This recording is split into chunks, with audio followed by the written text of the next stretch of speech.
All right, you are Ebony Broussard? Correct.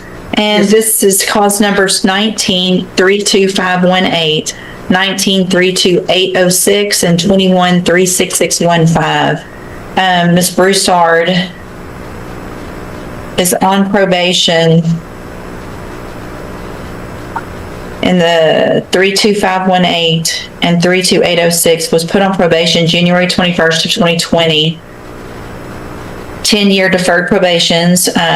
One was escape while arrested, and the other was the second-degree assault on a peace officer, and then was placed on probation July 12th of 2021 in the clause number 21-36615 for a 5-year deferred probation for a state jail felony offense of possession of a controlled substance.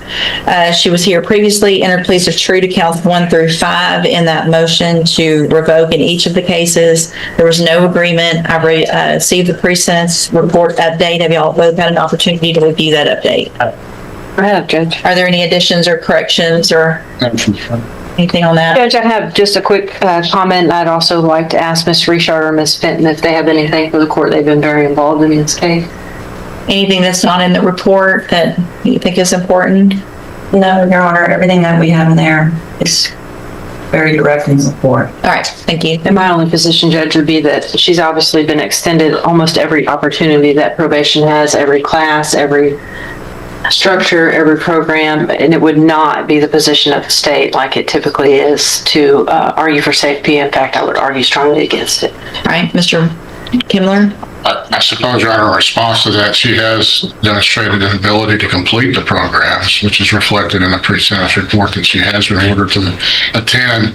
Of course, there is a pattern of conduct that reflects addiction and substance abuse, but she also has the ability to complete the programs as well. I don't know how that relates to her inability, I suppose, to cope with the substance abuse issues, but she does have the ability at least to have enough structure and conform to the structure of these programs to complete them, so that says something. This is where the hearing changes. Nobody is arguing that addiction is not real. The debate is whether the court has reached a point where treatment is no longer enough to protect the public. That is one of the hardest decisions any judge has to make. It looks from the pre-sentence report, it would be asking a lot to continue her on probation, especially with probation probably being unwilling to, or at least reticent to do that. I would only ask the court, if the court is considering the revoker, to consider something at the lower end. She does have children, and I'm not trying to use that as an excuse or anything, but they could maybe perhaps Children she was on her way to get while she was under the influence of PCP? I don't know that they established conclusively that she was under the influence. I mean, again, it reflects the substance abuse problem, but she does. She played true to all of the counts. Right. But yeah, that's true, Your Honor, and it reflects a continued struggle with substance abuse. Yeah. And so the issue then is going to be probably, I'm looking probably incarceration, but I would just ask that it be something not extreme, or the upper end. And she wanted to address the court. What do you have to tell her? I do take accountability for my actions, but however, I have completed ISL before, and if you will be willing to work with me again, I would appreciate it. I have, before I was incarcerated, I did enroll myself in outpatient classes, which was referred to me through Ozark when I got assessed, and I was taking AA classes as well. I did complete 5 of the classes, however, I wasn't able to complete it because I was incarcerated. I do still have my job.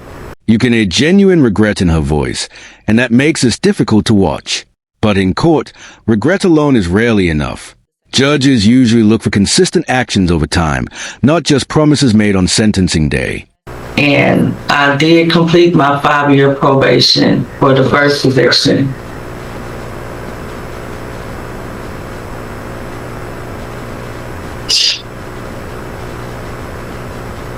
And I do pay my. So is the time?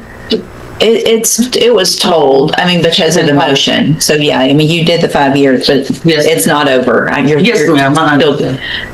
What is Ms. Malfino? Do you have any position with regard to specifically punishment? on these cases? Sorry, Judge, I was just looking back at the original, PSI. Yeah. I do, thanks. Obviously, the court sees that she doesn't, prior to this, have any type of felony conviction, Judge, so I'll defer to whatever you think is appropriate, just in the context that they have given her so much of their efforts. So, Ms. Broussard, you've been given the opportunity of, it looks like you went to Franklin North way back in 2017. And then you get on probation. You went through JCDI, but you couldn't complete it because of progressive sanctions for continuing to not follow those rules. Then you went to Franklin North, December 7th of 2020. You were on the drug patch program. You did that. You went to anger management. You went through the moral recognition therapy. You were on the high medium caseload. You've been to ISF. And despite all of that, you're still on 2 probations, one of which you could get 20 years in prison and the other 10. You still haven't figured out how to stop using drugs. And you were in fact in a vehicle going to pick up your young children from daycare under the influence of PCP. Oh, man. However, when I went to Franklin North, it was because I was in a toxic relationship. And that's what the day did. So, but here's, okay, how old? And How old are you? I'm 42, man. Okay, so you've been through what appears to be years of drug addiction. And at 42 years old, and you've been on these probations for 5 years or more. This is a turning point. The courtroom is no longer focused only on addiction. It becomes about the safety of innocent children. Once a concern enters the picture, the judge's priorities shift dramatically toward protecting the community. You've had every opportunity handed to you to try to help you, and you're still using. So at this time, in cause number 19-32518, I'm going to find counts 1 through 5 true, find sufficient evidence to find you guilty.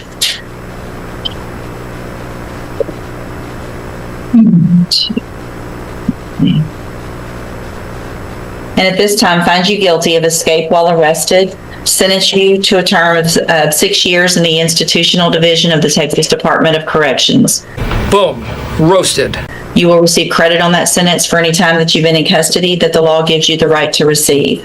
And cause number 19-32806, find counts 1 through 5 true, find sufficient evidence to find you guilty, and at this time find you guilty of assault on a peace officer. Sentence you to a term of 6 years in the institutional division of the Texas Department of Corrections. You will receive credit on that sentence for the time that you've been in custody that the law gives you the right to receive. And then in cause number 21-36615, also find counts 1 through 5 true, find sufficient evidence to find you guilty, and at this time find you guilty of possession of a controlled substance. Sentence you to a term of 18 months in the state jail prison. The sentence may sound severe, but notice what the judge emphasized throughout the hearing. It was not one mistake. It was years of opportunities followed by repeated violations.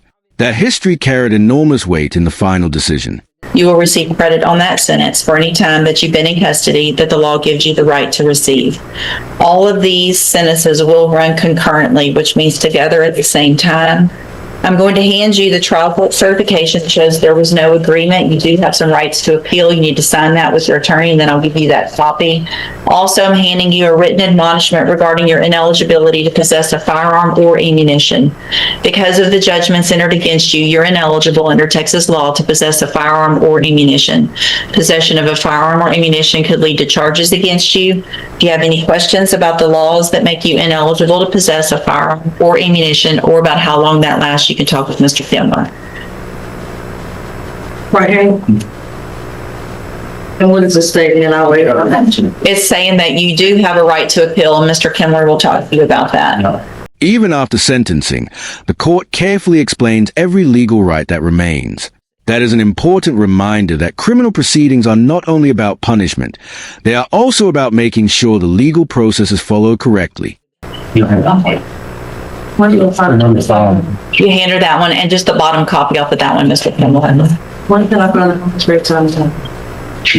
They'll do the judgments today and it should show up in the computer probably in the next day or two. Because the jail does not give us this information. It's, well, right now it hasn't been all calculated, so it'll be in the system in the next day or two. Once the clerk, she's in court right now, so she can't do it, but it'll happen the next day or two.